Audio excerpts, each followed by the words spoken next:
অমর মাহাতো আর Lokesh Purulia creator আজ আমাদের পাশে এসেছে। আমাদের শুটিং চলছে, ব্যস্ত আছে আজ, এর আগে বেশি সময় দিতে।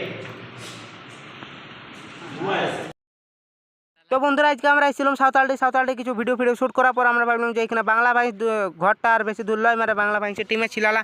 তো এখানে সামনে গায়ে বটে, তো আমরা একটা টেম্পো বুক করলাম। তারা বলি চ এখানে ড্রাইভারটাকে আমরা ডাইকে আসি। তো ড্রাইভারটা কোথায় পাইলাম আমরা নিজেই খুঁজে পাইলাম না। তারপরে এখানে ফুল তুল নিয়ে আমরা একটু মাতামাতি করলাম। এখানে আমার আছে অমর আর আমাদের ক্যামেরাম্যান অভিজিৎ। তো অমর নিজের ব্লগিং স্টার্ট শুরু করে দিয়েছিল আর অভিজিতেও আর ক্যামেরাটা ধরে দিতেছিল। তো এখানে আমরা টেম্পুটাতে বসলাম, ভালো করে রোদ দিতেছিল খুবই বাইরে। তো বলি বাইরে থেকে আর লাভ নাই, টেম্পুটাতে বসি। তো টেম্পুর ড্রাইভারটা আমরা স্টার্ট করে, মানে গাড়িটি স্টার্ট করে পরে কোন জায়গায় পালান ছিল দেখতে পেলাম না। তো ড্রাইভারটাকে বললাম, বলে চলো হয় দাদা, আমার এখানে আরও বসে থাকলে হবে নাই। তো ড্রাইভারটা ফটাফট এলো আর আমরা এখান থেকে বেরাই গেলাম। দেখো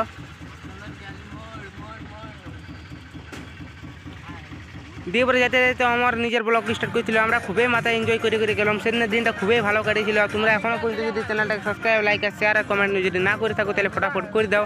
কেন এর মধ্যে তোমাদের ভিডিও ভালো করে দেখাচ্ছি না, কিন্তু যা কষ্ট লাগছিল আমরা ভিডিও করতে অতদূর চাইতে, ওটা আমরাই বুঝছি সেদিনের দিনটাই। তো আমরা এখানে ভালো করেই যাচ্ছিলি, সেদিন আমরা পুরো এনজয় হয়েছিল। আর এখানে গান শুনতে শুনতে আমরা খুবই স্পিড চলে গেলাম। তারপরে কিছু দূর যাওয়ার পর আমরা জায়গা আছে গেছিলো যেখানে আমরা নামতে হইতো। তো জায়গাটা নামার পর আমরা চারদিকে রাস্তা দেখতে পাইলাম। রাস্তার মধ্যে আমরা জানি না যে কোন দিকে রাস্তাটা বটে। তো অভিজিৎ এখানে একটা দোকানদারের কাছে যাই পরে সিধা এলো, বুঝি তারা ওই বাংলা ভাইসের টিমের ঘরটা কোন দিকে। তো তারাটা বলছে এইদিকে সোজা। তো আমরা এদিকে চলতে যাচ্ছি আর খুবই রোদ। সেদিন 1:30 বাজছিল। তো মাথা পাতা একবারে ব্যথা করছিল রোদে, আর পা একবারে ফাটে রক্ত বেরোচ্ছিল। এত রোদে কোথাও ব্লগিং স্টার্ট করা মানে খুবই কঠিন ব্যাপার। তো আমরা এখানে তাও কোনো না মানে তো ব্লগটা আমরা চালাই রাখছি, কারণ তোমরা একটু কিছু দেখাতে হবে আমরা কী করে গেছি, কী করে নাই, কত কষ্ট। তারপরে আমরা এখানে একটা হোটেল ঢুকলাম, যেখানে হোটেল ঢুকে পরে আমরা 3জন একটা ঠান্ডা নিলাম। তারপরে বলে এখানে একটা ব্লগিং স্টার্ট করে দিই, ছোটো মতন ক্লিপ, তারপরে এডিটিংয়ের সময় যোগ করে দেবো। তারপরে এখানে আমরা আস্তে আস্তে মাথায় খেয়ে পর দেখে কত ভিড়, ভালো করে দেখাচ্ছি না, একটু উল্টে গেছে। তারপরে এখান থেকে বিরাট পর একটা দোকানে ঢুকলাম, ফুচকা দোকান। আমার ইউটিউবার বলছে চ ফুচকা খাবো 10 টাকা করে। তো বলি চ তাহলে খাওয়া যাক। তো খাওয়ার পর এত গরমে ফুচকা শরীর খারাপ হবে এটা আমরা জানা ছিল ভালো করে। তো আমরা 10 টাকা করে সবাই খাই নিলাম। খাওয়া দাওয়ার পর এখানে দেখি একটা বাইরে টেম্পুওয়ালার খুবই ঝগড়া চলছে, ওর একটা প্যাসেঞ্জারে। তো এখান থেকে আমরা কোনো ইগনোর করে আমরা এখানে পয়সা পাতি মানে পেমেন্ট করার পরে সেটা আমরা চলে যাচ্ছি টেম্পুওয়ালাটার কাছে। ইয়ার কাছে দাঁড়ালাম, বলি কত নেবে, বলছে 150 টাকা নেবো। তো কোনো ব্যাপার নাই, চ আমাদের কাছে পয়সা আছে, এখন যাওয়া যাক। তারপরে দেখছি এখানে আমাদের ক্যামেরাম্যানের প্যাকেটটা ওর একটু ছিটাই গেছে। তো ড্রাইভারটা বলছে দেখ হাতে চিটাই যাবে, আমি চিটান দিছি। দেখো ওর পুতুলটা কি সুন্দর আছে, হাতে দেখাচ্ছে না ভালো করে। তো এখানে ড্রাইভারটা ভালো ছিল আমাদের, তো চিটান দিল একটু। তারপরে আমরা এখান থেকে চিটাচিটি করার পর মানে ফেবিকুইকটা লাগার পর এখান থেকে আমরা বেরিয়ে গেলাম খুবই স্পিড। দেখে লো কম সুন্দর চিটাইছে। তো চিটাচিটি পরে এখান থেকে ফটাফট আমরা বললাম চলো হয় কাকা আমরা কারো আসতে হবে, ফটাফট যাই পরে মিট আপটা করলে। তারপরে আমরা কিছু দূর রাস্তায় আগার পর এখানে একটা দোকান দাঁড়ালাম, বলি যারে ভাই যখন যাচ্ছি আমরা তাহলে 10টা সিঙ্গাড়া নিয়ে আই। তো ফটাফট সিঙ্গাড়া দিতে চলে গেল। আর এখানে একটা দোকান আছে মনোজ দে, তোমরা তো হয়তো চিনো, ইউটিউবার অনেক বড় ইউটিউবার বটে, মিলিয়ন সাবস্ক্রাইবার আছে। তো ফটাফট 10টা সিঙ্গাড়া নিয়ে নিল। আর এখান থেকে আমরা বেরিয়ে গেলাম। তারপরে দেখো বাংলা ভাইসের গ্রামটা কেমন আছে, কত সুন্দর পরিবেশ। ফাইনালি আমরা আজকে এসে গেছি বাংলা ভাইসে পুরো ওদের গ্রামটাতে। তো আমরা এখানে গ্রামটা স্কুলটাই দাদাকে বললাম, বলি কোন জায়গায় আছো দাদা। তো একটা স্কুলের যেই নাম বললো। তো ড্রাইভারটা বলছে এখন দুপুরে ওরা ওখানে কেউ আড্ডা থাকবে নাই।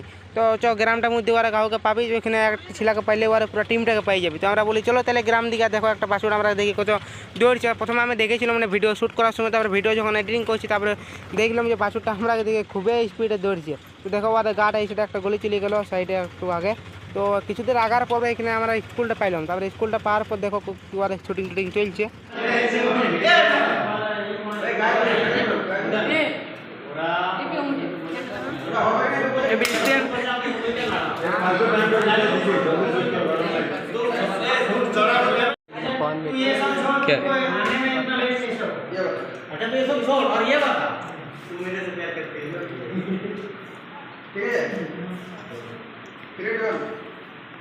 अच्छा तू ये सब छोड़, तुमको आने में लेट कैसे हो?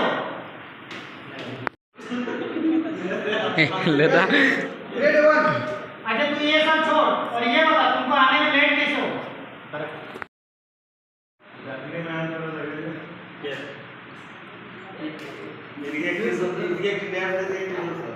लड़ाई बोल ना ना वैसे प्यारा ना करा है अने अगर लड़ाई में तार को पता लगे असल में सर जब हम आ रहे थे ना रास्ते में स्टेट कर मिला ऐसे ही बोले लड़ाई में कोई बोले अगर हमका आते तो लड़ाई में बोलो हां हां चलो नॉर्मल सिखा रहे रेडी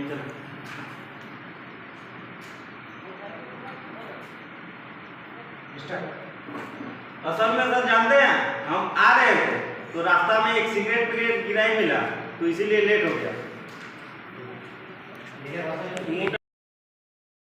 लेकिन आते समय रास्ते में एक सिगरेट विगरेट गिरा मिला इसीलिए लेट हो गया